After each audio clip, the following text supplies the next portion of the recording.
Hey y'all, welcome to Wild Blue. So this video is going to be about aliens and all the different kinds of aliens people have claimed to have seen over the years. At least a few of them.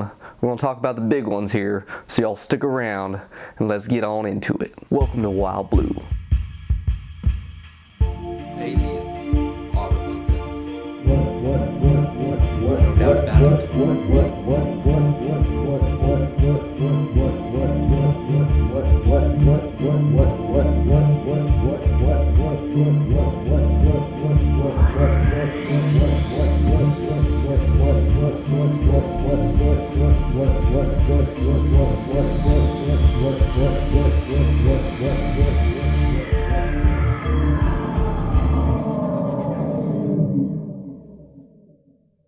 So first up, guys, we got the Greys.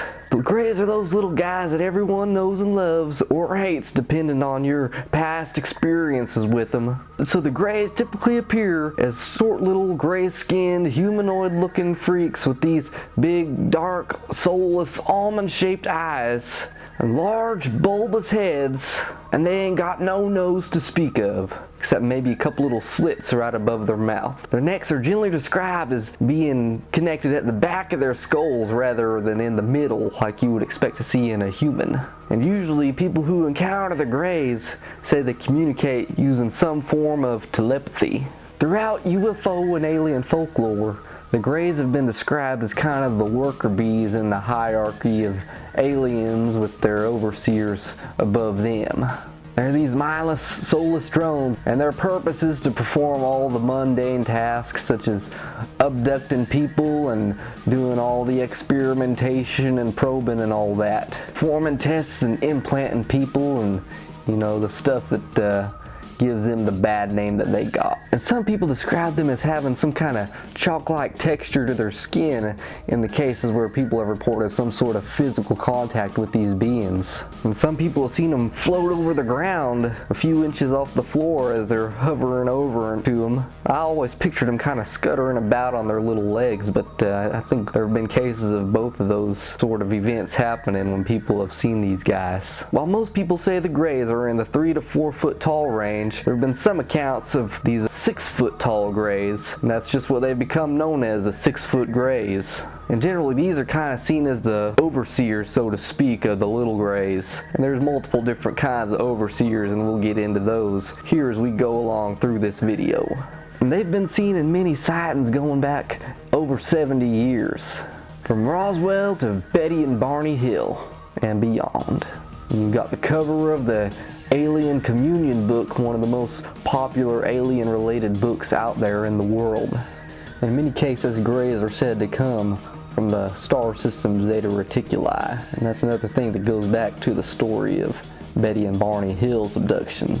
So let's move into our next category here of aliens, the Nordics. And these guys are pretty interesting. They're called the Nordics, Space Brothers, the Pleiadians, all these different names. Apparently they come from the Pleiades star system, or the constellation. We see one of the stars in there. You know, they're probably separated by many millions and whatevers of miles and several light years in between them, but somewhere in that area is where they're said to have appeared from when they come and visit people here on Earth. Now these aliens are much more sophisticated and relatable than your gray aliens.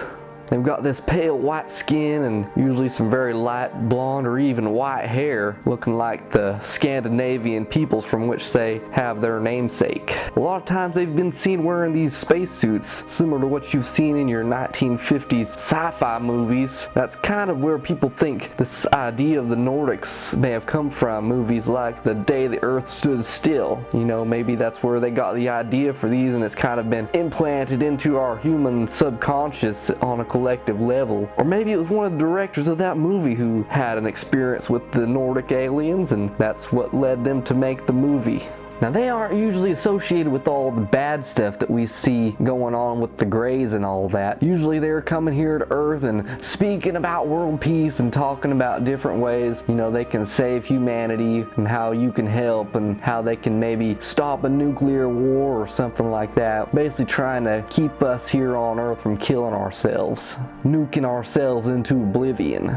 The Nordics have been seen in a number of UFO sightings going back for many years as well. Travis Walton, whose abduction story from 1975 has been one of the most famous ones out there, where he disappeared for several days and he encountered many different aliens in his journey on their spaceship, and the leader of which seemed to be some kind of Nordic alien wearing a spacesuit and a helmet, something like Buzz Lightyear, I imagine. And, you know, he was in this ship with this alien and it was guiding him around, giving him a tour and basically showing him he wasn't on Earth no more. So that sounds about right as far as the Nordic goes. And they seem to have some sort of relation to a lot of the alien religions out there, like the Raelians. I definitely would associate some Nordic aliens with these guys, and they're a whole nother topic in itself. I'll have to do a whole nother video on those guys. So moving on to our next ones, and these are the reptilians, the reptoids you may call them. Now these guys are some of the worst of the worst.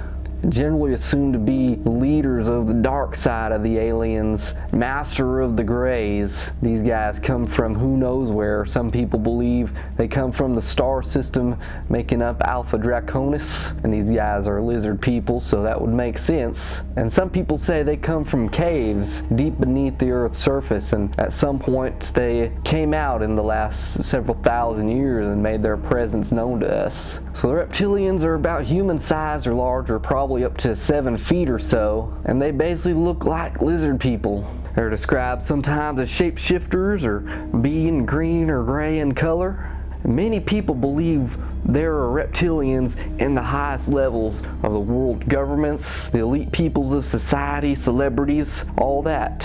And I've even seen videos purportedly showing people transforming and barely holding on to their human skins as they're, you know, in front of a camera or whatever. There's sometimes they're pretty convincing videos or pictures or whatever, and sometimes they kind of get you there. It's a hoax and all that, and you know, I've seen both of them. They've got me pretty good sometimes, but anyway, they've appeared in a number of UFO and alien abduction cases as well. One of the first cases being from 1967. In this case, a police officer named Herbert Schirmer saw one of these creatures, and he was apparently abducted in the town of Ashland, Nebraska, taken aboard a craft by these reptilian-looking beings.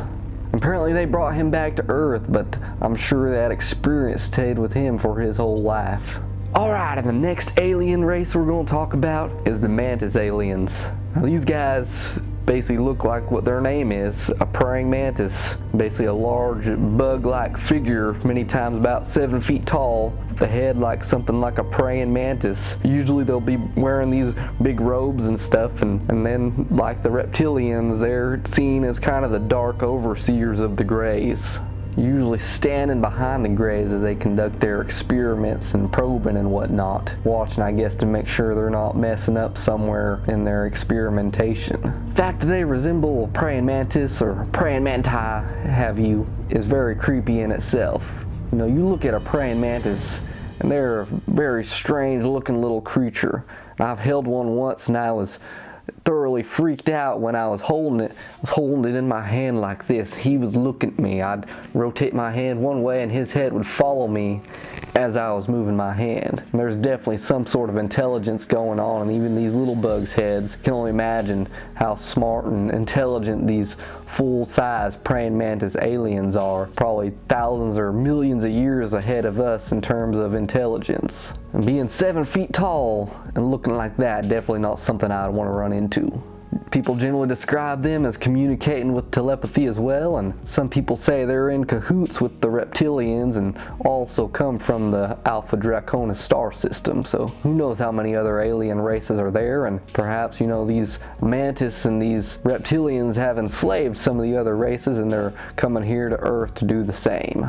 And that kind of goes on into, you know, what is their purpose here? Some people think they're pure evil and here to take over the world, or, you know, gather DNA to further their own races and create these hybrid sort of creatures. And some people think that, you know, they're like the Nordics and here to spread peace and love and all that. But the jury's out still, and we'll see, hopefully one of these days, what their true purpose is.